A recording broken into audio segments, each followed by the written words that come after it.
9 মাস শীতের মৌসুম চলছে, আপনার মা ঘুমিয়ে গেছে, আপনি পেটের মধ্যে লাড়া দিয়ে মারে ঘুম থেকে তুলে ফেলছেন। মা ঘুম থেকে বসে গেছে, স্বামী বলছে কিরে বিবি ঘুমাচ্ছ না কেন? তখন বিবি বলছে ঘুমাই কেমনে, আপনার ছেলে পেটে খেলাধুলা করছে, আমার বাচ্চা খেলছে, আর আমি মা ঘুমাবো? এটা হতে পারে না। আপনি ঘুম ভেঙে দিয়ে অপরাধ করেছেন, কিন্তু মা কি ঘৃণা করছে না? ভালোবাসা বেড়ে গেছে, ভালোবাসা বেড়ে গেছে। আজকে এখানে যতজন মানুষ এসেছে, আমি যদি কাউরে দৌড়ে একটা ঘুষি দিয়ে 2 ফোঁটা রক্ত বের করে দিই, সে কি জীবনে আমার কখনো ভালোবাসবে? সে আজীবন আমাকে ঘৃণা করবে, কখনো ফেসবুকে গালি দিবে, কখনো রাস্তায় গালি দিবে। সে মরণের পরেও আমার জানালে যাবে না, বলে বড় খারাপ মানুষ, আমাকে ঘুষি মেরে 2 ফোঁটা রক্ত বের করে দিয়েছে। কিন্তু আজ আপনার টাইম হয়ে গেছে 10 মাস, ডাক্তার বলেছে মারে আজ তোমার বাচ্চাটা বের হবে। মা জানে এই বাচ্চা জন্ম দিতে গেলে আমাকে মরে যেতে হবে। মা জানে এই বাচ্চা যখন বের হবে, শুধু সে বের হবে না, আমার শরীরের সম্পূর্ণ রক্ত বের করে ফেলবে। কিন্তু মা তার উপরও রেডি হয়ে গেছে। আমার বাবারে বলে যাচ্ছে যদি আমি মরে যাই, আমার ছেলে যেন অযত্নে বড় না হয়, আমার ছেলে যেন যত্নে বড় হয়। হসপিটালের সিটে শুয়ে গেছে, আজকে আমি বের হব। মায়ের পেটের যন্ত্রণা শুরু হয়ে গেছে, মায়ের কাঁপানি শুরু হয়ে গেছে। মা জানে হয়তো আমি বাঁচবো, না হয় ছেলে বাঁচবে। ডাক্তার বলছে মারে কোনটা নিবা, তুমি বাঁচাবা না ছেলে বাঁচাবা? মা সাইন করছে কাঁপা কাঁপা হাতে, আজ বেতাল যন্ত্রণায় কথা বলতে পারছে না, কিন্তু লিখে দিচ্ছে পরিজন আমি মরে যাবো, কিন্তু আমার ছেলে যেন ঠিক থাকে, আমার মেয়ে যেন বেঁচে থাকে।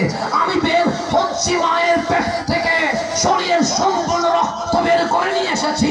তখন আমার মায়ের ভালোবাসা কমছে না আরো কোটি গুণ বাড়ে গেছে? আমি কিন্তু অপরাধ বারবার করছি, আমার মারে লাথি মারলাম, আমার মায়ের ভালোবাসা বেড়ে গেছে, আমার মায়ের ঘুম ভেঙে দিলাম, আমার মায়ের ভালোবাসা বেড়ে গেছে। আমি মায়ের পেট থেকে সম্পূর্ণ রক্ত বের করে নিয়ে এসেছি, আমার মায়ের পেটের ভালোবাসা বেড়ে গেছে। তখন আল্লাহ বললেন বান্দা কি করেছিস? আমি বললাম মালে আমার মাকে আমি লাথি মেরেছি, তোর মা কি তোকে ঘৃণা করেছে? আমি বললাম করে নাই। ভালোবাসা বাড়ছে না কমছে? আমি বাড়ছে। 9 মাস যখন ছিলি তখন কি করছিলি? মাকে ঘুমাতে দি নাই, বিছানা থেকে তুলে ফেলেছি। তোর মা কি তোকে মেরেছে? মারে নাই। ভালোবাসা কি কমে গেছে? কমে নাই, বেড়ে গেছে। 10 মাসে কি করছিলি? আমি বললাম মায়ের পেটের সম্পূর্ণ রক্ত জমিনে বের করে নিয়ে এসেছি। তোর মা কি তোকে লাথি মেরে দিয়েছে? আমি লাথি মেরে দেয় নাই। আমার মা আমাকে পরিষ্কার করার পর বুকে নিয়ে বলছে বাচ্চা তুই ভালো আছিস? আমার মা আমার যত্ন নেওয়া শুরু করেছে।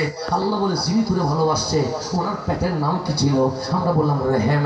রেহেম কার নাম থেকে এসেছে? আমি বললাম রহমান থেকে। তো রহমান থেকে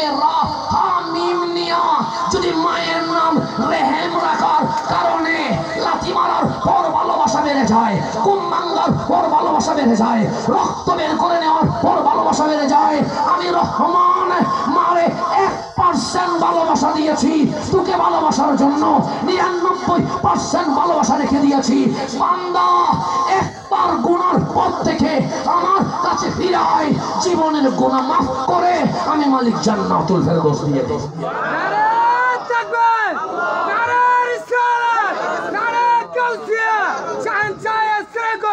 আমার আল্লাহ বলে মায়ের পেটে নাম রেহেম রাখছি যেন তুই বুঝতে পারিস রেহেম যদি এত ভালোবাসে, রহমান কতটুকু ভালোবাসে।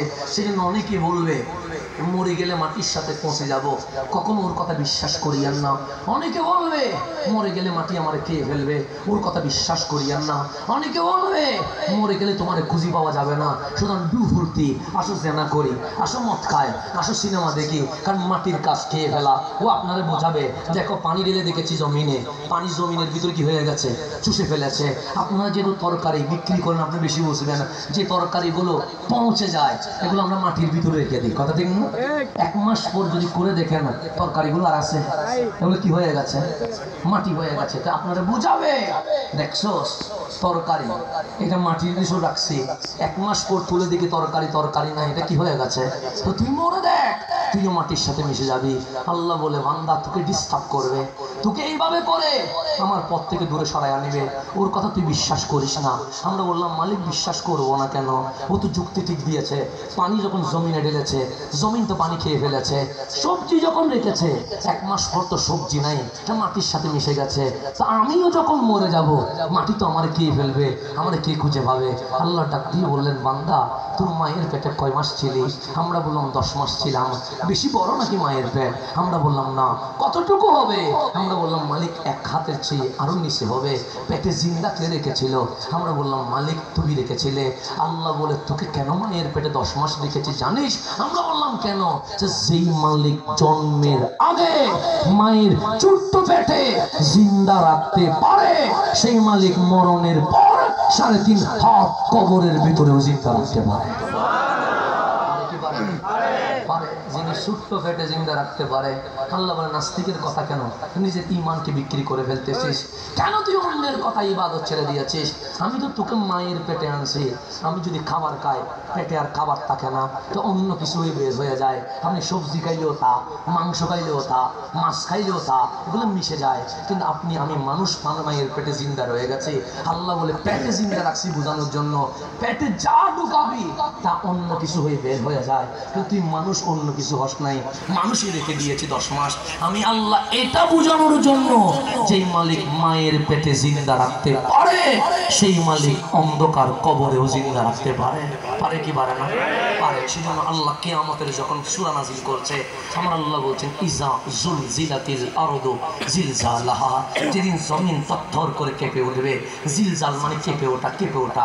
জমিন কাঁপবে কেন? জমিন থরথর করে করবে কেন? জমিন কেন এরকম করবে? আল্লাহ বলে মায়ের পেটে যখন 10 মাস হয় তখন মায়ের কি উঠে? আমরা বলি প্রসব বেদনা ওঠে। মায়ের প্রসব বেদনা উঠলে মা তখন কি করে?